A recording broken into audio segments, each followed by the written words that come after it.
Hello दोस्तों, आज मैं आपको अहम वस्तु के बारे में आपको जानकारी देने जा रहा हूँ।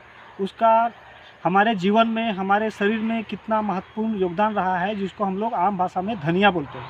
तो धनिया का खेती हर आदमी को करना चाहिए, प्रत्येक दिन इसको खाना चाहिए, क्योंकि धनिया एक ऐसा है कि हमारे शरीर में आयरन का पूर्ति के लिए उसका एक मात्रा है, जो चटनी या किसी भी सब्जी के ये में उसको हरा धनिया डाल के हम लोग खाते हैं, और मसाले में भी धनिया देके हम लोग खाने का काम करते हैं। तो चलिए, आज मैं धनिया का उपज हर घर में करना चाहिए, क्योंकि बाज़ार में जो धनिया आ रहा है वो फर्टिलाइज़र खाद के माध्यम से उसको उगाया जा रहा है, और उसको देखिएगा 2 से 3 दिन घर में अगर रखिए तो वो धनिया बिल्कुल अपने आप जो है ख़त्म हो जाएगा, यानी कि गल जाता है।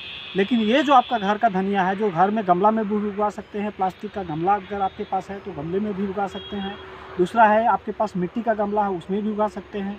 अगर कुछ भी नहीं मिला तो आप अपने घर में पॉलीथीन में बालू, नदी का बालू डाल के उसमें कंपोस्ट, वर्मी कंपोस्ट का जो खाद होता है वो डाल के आप धनिया को आराम से अपने घर में उगा सकते हैं, और प्रत्येक दिन उसको सब्जी के रूप में, चटनी के रूप में आप उसको यूज करते हैं। तो समय ना गवाते हुए चलिए हम आपको आगे बढ़ते हैं कि धनिया को हम कैसे उगा सकते हैं, उसका क्या पद्धति है, और धनिया कितना हमारे प्रत्येक दिन रोज़ के खाने पीने का है, एक स्वाद के रूप में भी हम उसको धनिया को यूज़ करते हैं। तो चलिए, हमारा मिट्टी कैसे उसको तैयार किए धनिया को, उसके बारे में हम आगे बढ़ते हैं।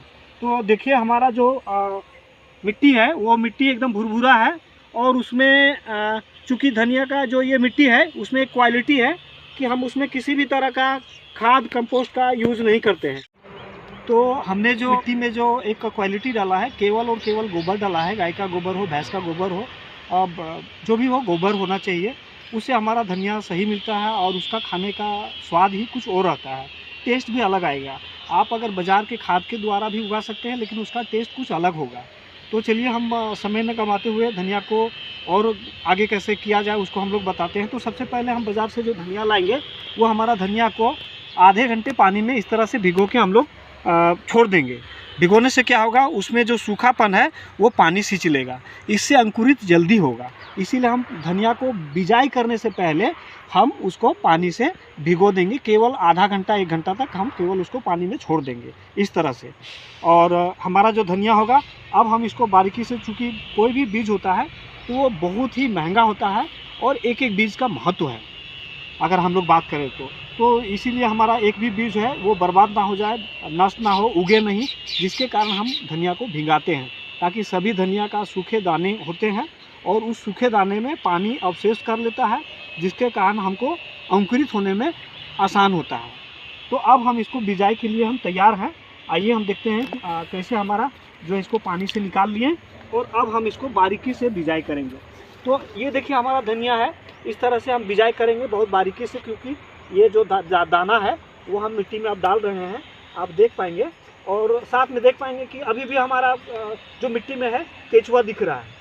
तो ये केचुआ है, ये देखिए बड़ा बड़ा केचुआ है जो चल रहा है, और ये मिट्टी में घुस रहा है।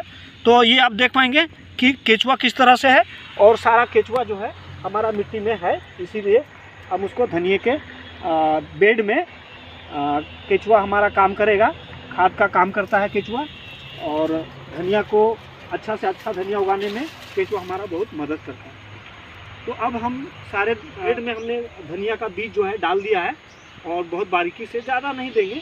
धनिया जितना पतला देंगे उतना ही ज़्यादा आपका पौधा घना और शानदार होगा, मजबूत होगा। उसमें एक धनिया का पौधा में कम से कम जो उसका पौधा होगा वो बहुत बड़ा होगा और मजबूत भी होगा। तो चलिए, अब हम धनिया का बेड को बिजाई कर दिए हैं, अब इसको हमको बालू से कैसे ढकना है। अब देखिए, हमने बेड में धनिया जो हमारा भिगा हुआ था उसको हमने बेड में बारीकी से, पतले एकदम लेयर से डाल दिया है। बहुत ज़्यादा घना नहीं देना है, नहीं तो पौधा आपका कमज़ोर हो जाएगा, और उसमें बहुत ज़्यादा अच्छा ग्रोथ उसका नहीं रहेगा, तो हरा भी उतना नहीं दिखेगा। और इस बेड के ऊपर में अब हम देखिए कि बालू डालने जा रहे हैं, बहुत महीन बारीकी बालू है, इससे हम धनिया के बीज को ढक दे रहे हैं। तो आप देख पाएंगे कि किस तरह से हम अपने बालू से उसको बीज को ढक रहे हैं। केवल उसको ढकना है, पतले लेयर में ढकना है, ताकि हमारा जल्दी से जल्दी वो उगे, और इसमें जो भी उगेगा सारा का सारा बीज हमारा निकलने में बालू से धनिया के बीज को सारा का सारा ढक दिया है, और इसको हमने प्लेन कर दिया है अपने हाथों से, क्योंकि बालू आपको हर जगह मिल जाएगा, लेकिन मिट्टी उतना आपको नहीं मिल पाएगा अगर आप बाज़ार की अगर बात करें तो। लेकिन आपको ये जो है बालू जो है हर जगह मिल जाएगा, हर घर में मिल जाएगा, हर बाज़ार में मिलता है। उस बालू का आप उपयोग लेंगे, पतला सा बालू लेंगे जिसमें कंकड़ की मात्रा नहीं हो, वैसे बालू का यूज़ करेंगे। और ये बारीकी से हमने दे दिया है।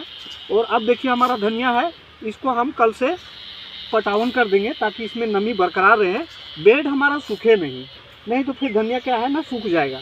इसमें नमी हमेशा रहने दीजिएगा। देखिएगा कि आपको 10 से 15 दिन होते होते आपका धनिया का पौधा निकलना चालू हो जाएगा। और अगर आप भिंगाएंगे नहीं तो धनिया तो उगेगा लेकिन सब उगेगा नहीं। इसीलिए धनिया को बिजाई से पहले पानी में 1 घंटे तक उसको भिगो देना है ताकि हमारा धनिया का सारा बीज, एक से एक बीज हमारा सब अंकुरित होकर निकल जाए, वो कोई भी नष्ट ना हो। इसीलिए जब भी धनिया का बिजाई करते हैं, और धनिया एक ऐसा लजीज चीज़ है कि हरा धनिया का चटनी हर आदमी खाता है, वो शाकाहारी मांसाहारी से कोई इसका लेना देना नहीं है। और धनिया हमारा खाने में स्वाद बढ़ा देता है।